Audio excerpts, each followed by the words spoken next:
Tô chegando, hein? Tô chegando com mais um vídeo aqui no canal. Muito obrigado a vocês que já estão por aqui, já estão inscritos. Você que está olhando o vídeo e ainda não se inscreveu, então você tem que se inscrever, que sempre vai ter novidades aqui, notícias do Palmeiras. Se inscreva, deixa o sininho lá que você vai ser notificado.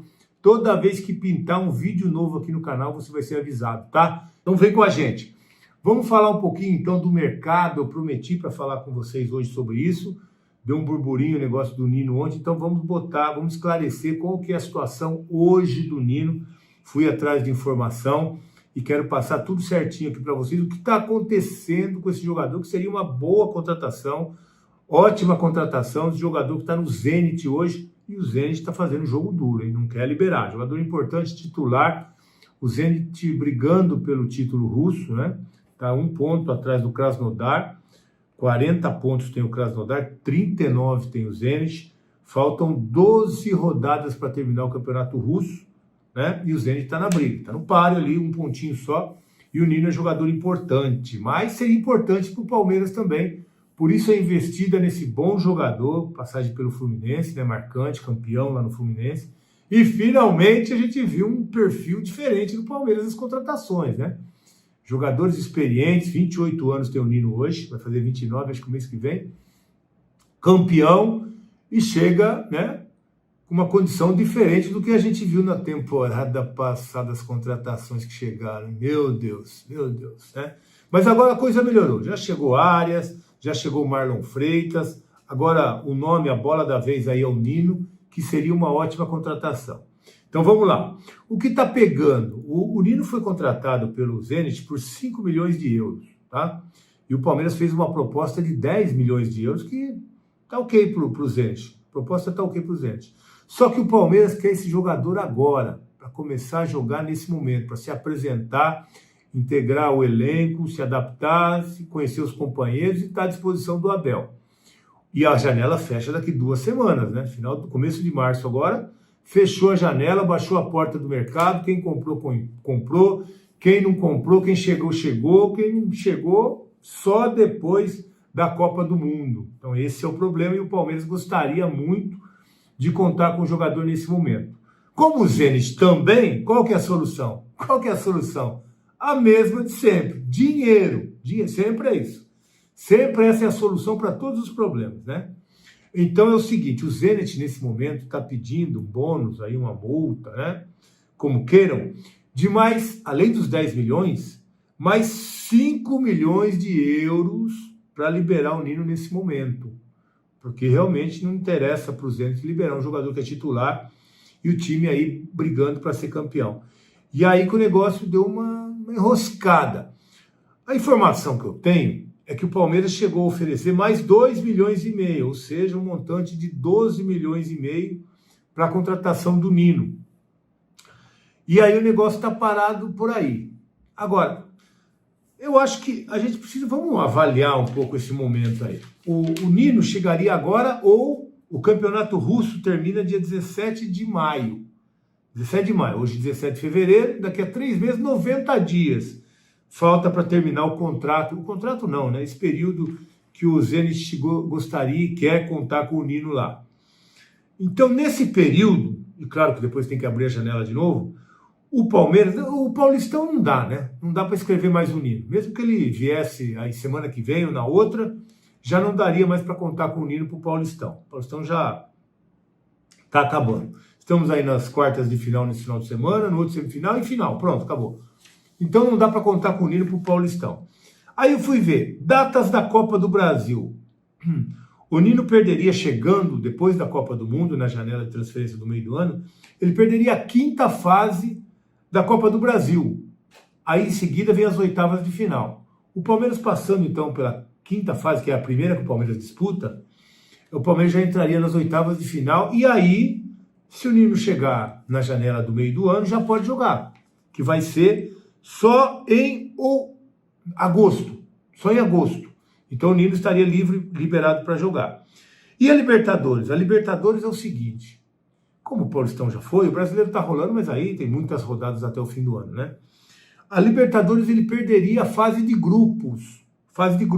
Entraria também na fase decisiva, que é em junho. as oitavas de final, então poderia contar com esse jogador. Então, é o seguinte, o resumo do negócio.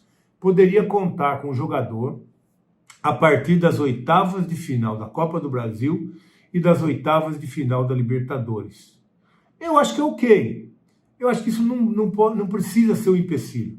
Se realmente o Zenit bater o pé que quer que o jogador fique, o Palmeiras não chegar nos valores, você fecha negócio agora, contrata o jogador, assina, deixa tudo pronto, e aí o jogador vem no meio do ano, depois que terminar o Campeonato Russo, aí vem para cá, depois do maio, né? Termina em maio, vem final de maio, dá uma descansada ali em junho, porque tem Copa do Mundo, aí se apresenta quando o time voltar, treina e pronto, tá tudo certo, tudo regularizado, regulamentado, e tá com o jogador liberado para jogar.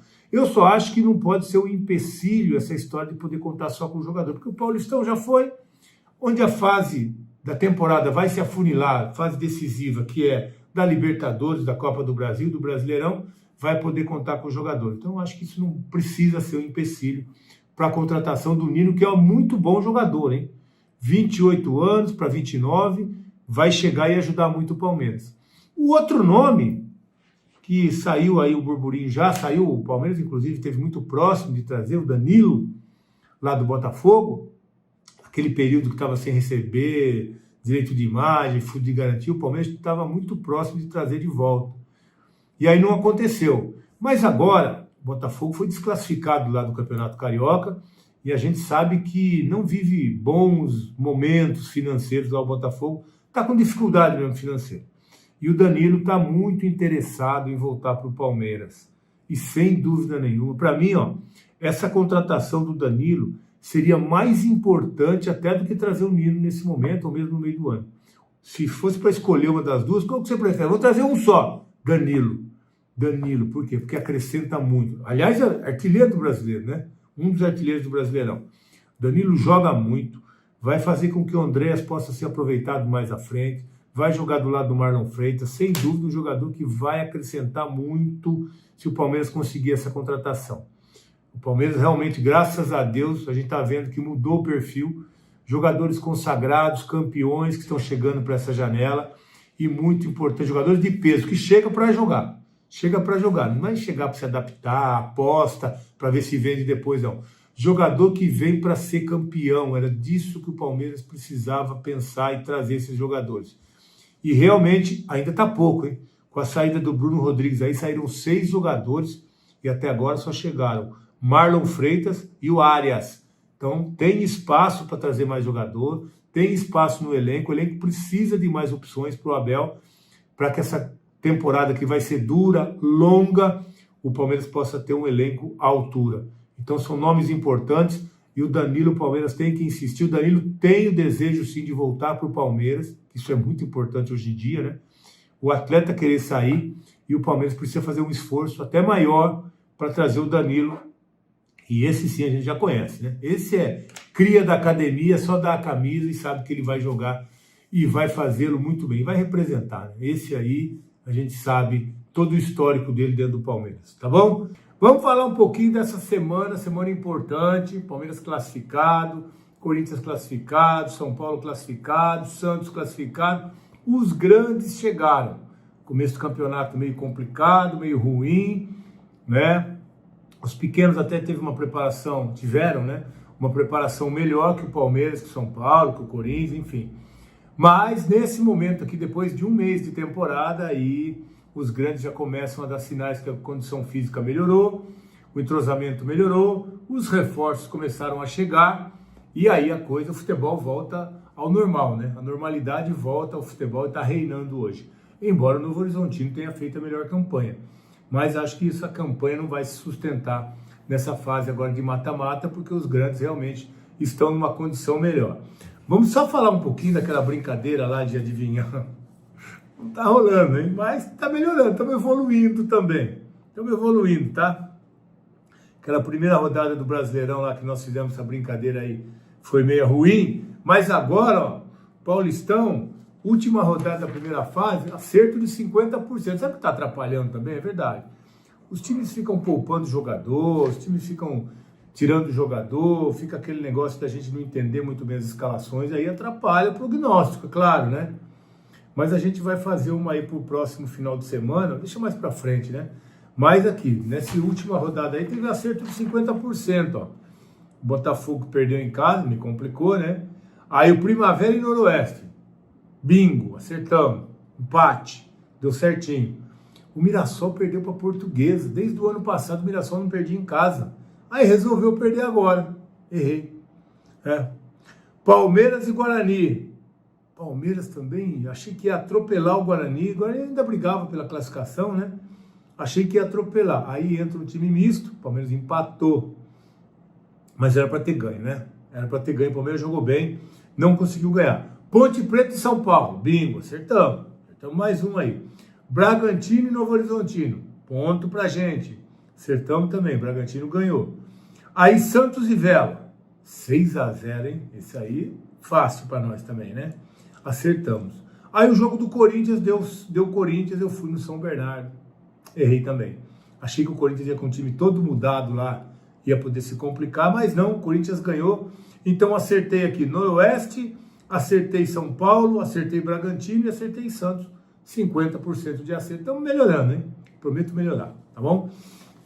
Mas vamos falar dessa semana, que a gente tem uma semana de preparação aí para jogos do final de semana. O Palmeiras pega o Capivariano, o Bragantino pega o São Paulo, o Novo Horizontino pega o Santos e a Ponte Preta encara o Corinthians. Então, mais 4 jogos aí das quartas de final do Campeonato Paulista. Os 4 grandes chegaram e aí é problema para os pequenos, hein? Aí é problema.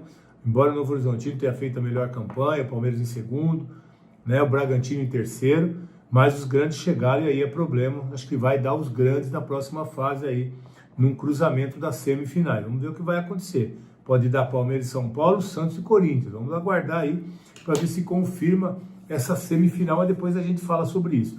Uma semana também importante, porque o Arias está pronto, está liberado, está integrado, vai começar a jogar e o Palmeiras tem um grande reforço para essa fase final do Campeonato Paulista. O Palmeiras já vinha jogando bem, né? Já vem jogando bem, sem o Arias. Agora, com o Arias, a coisa deve melhorar. Eu acho que deve sair o Maurício do time. Aquele time titular lá que jogou os últimos 3 jogos ali, Brasileiro e Paulista, o jogo do Corinthians, né? É Vitória, Corinthians e Internacional. Os 3 jogos aí com o time titular. Eu acho que o Arias entra no lugar do Maurício e aí esse deve ser o time titular aí para esses momentos decisivos aí, tanto do Paulistão como para a sequência do Brasileiro também. Então é um time forte, time que tem reforços e não para por aí não, hein? Amanhã eu vou fazer um vídeo também falando sobre reforços. A janela encerra esse mês. Temos até aí dia 2 de março para inscrever jogadores aqui no Brasil. Então o Palmeiras está no mercado, a gente tem algumas informações aí. Amanhã eu vou compartilhar com vocês aqui, vou fazer um videozinho falando sobre isso. Então o Palmeiras chega em segundo lugar, eu acho uma boa colocação. Primeiro, óbvio que seria melhor. Mas se a gente olhar a classificação do campeonato aí, com o Palmeiras em segundo, Mirassol em primeiro, Bragantino em terceiro, Portuguesa em quarto, Corinthians em quinto, São Paulo em sexto, aí o Capivariano e o Santos, tá bom, sabe por quê? Porque eu não vejo o Novo Horizontino como adversário do Palmeiras nessa fase final. O único à frente do Palmeiras é o Novo Horizontino. E o Novo Horizontino só levaria uma vantagem sobre o Palmeiras se jogar a final contra o Palmeiras. Se os dois chegarem na final, o Novo Horizontino leva a vantagem de jogar em casa, só o último jogo. Então, como para mim os adversários do Palmeiras é Corinthians, São Paulo, talvez até o próprio Santos, o Palmeiras terá vantagem em todos os jogos. Se encontrar um desses na final, o Palmeiras tem vantagem. Então a classificação do Palmeiras, aquele gol do Flaco Lopes, jogada que o Fux acha o Sousa dentro da área, ele dá o passe para o Flaco empata o jogo, foi importantíssimo para o Palmeiras terminar em segundo lugar e ter vantagem sobre todos os times grandes aqui da capital. Excelente resultado. Aliás, o Fux já tinha achado também o Flaco dentro da área, né? Ele deu de calcanhar para o Sousa e o Sousa perdeu. Mais um. Mas enfim, a classificação foi importante, o segundo lugar ótimo, porque o Palmeiras tem vantagem para jogar quartas de final, semifinal e só perde a vantagem se for jogar com o Novo Horizontino. Não vai jogar. Não vai jogar. Me desculpe, pessoal do Novo Horizonte, mas o Novo Horizontino, pelo menos essa é a ideia que eu tenho, né, minha opinião, não vai chegar até a final. Então o Palmeiras deve ter vantagem, deve fazer mais uma vez a final em casa, jogando contra o Corinthians, São Paulo. São Paulo não dá, porque São Paulo é semifinal. Corinthians ou Santos dos grandes, né? O São Paulo não dá para o Palmeiras chegar à final, vai ter que passar pelo São Paulo. Então está definido aí o caminho do Palmeiras até a final. É agora o Capivariano, depois é São Paulo ou o Bragantino. E na final aí tem Portuguesa, Santos, Corinthians, vai por aí. O caminho do Palmeiras é um caminho legal. Acho que o Palmeiras ficou bem ali em segundo lugar, posicionado. Tem vantagem, tem áreas. Então é uma semana muito importante para o Palmeiras. E uma semana também que recuperar alguns jogadores, né? Descansar os jogadores. E o Abel com certeza vai ter o time titular para domingo, para o meio de semana que tem o jogo do Fluminense também. Depois semifinal do Campeonato Paulista, aí vem a final. E o Palmeiras deve estar forte aí para esse momento. Esse ano o planejamento do Abel funcionou. Não teve aqueles dois times, né? Teve um time só, que foi revezando alguns jogadores, e aí funcionou. O Palmeiras conseguiu uma classificação ali em segundo lugar, que lhe dá vantagem nas quartas de final, semifinal. Só não tem, então, se pegar o Novo Horizontino. Tá ótimo. Gostei, o Palmeiras jogou bem, teve as melhores oportunidades, mandou no jogo, e agora a gente espera o que vai acontecer aí nas próximas rodadas. E a gente vai estar aqui, hein, para comentar tudo com vocês, para falar sobre jogos aí do Palmeiras do Campeonato Paulista, quartas de final, do Palmeiras do Brasileirão, que está só começando, agora é a quarta rodada, e também do mercado, que ainda não parou, hein? O Palmeiras ainda não parou no mercado. Podemos ter novidades ainda nesse mês para chegar mais jogadores e reforçar ainda mais esse elenco, tá bom? Fala família, beleza? Mais um giro de notícias do Palmeiras, Veloso trazendo informações do Verdão para você não perder nada. Deixe o seu like, se inscreva no canal, ative o sino das notificações e até o próximo vídeo. É isso, fui!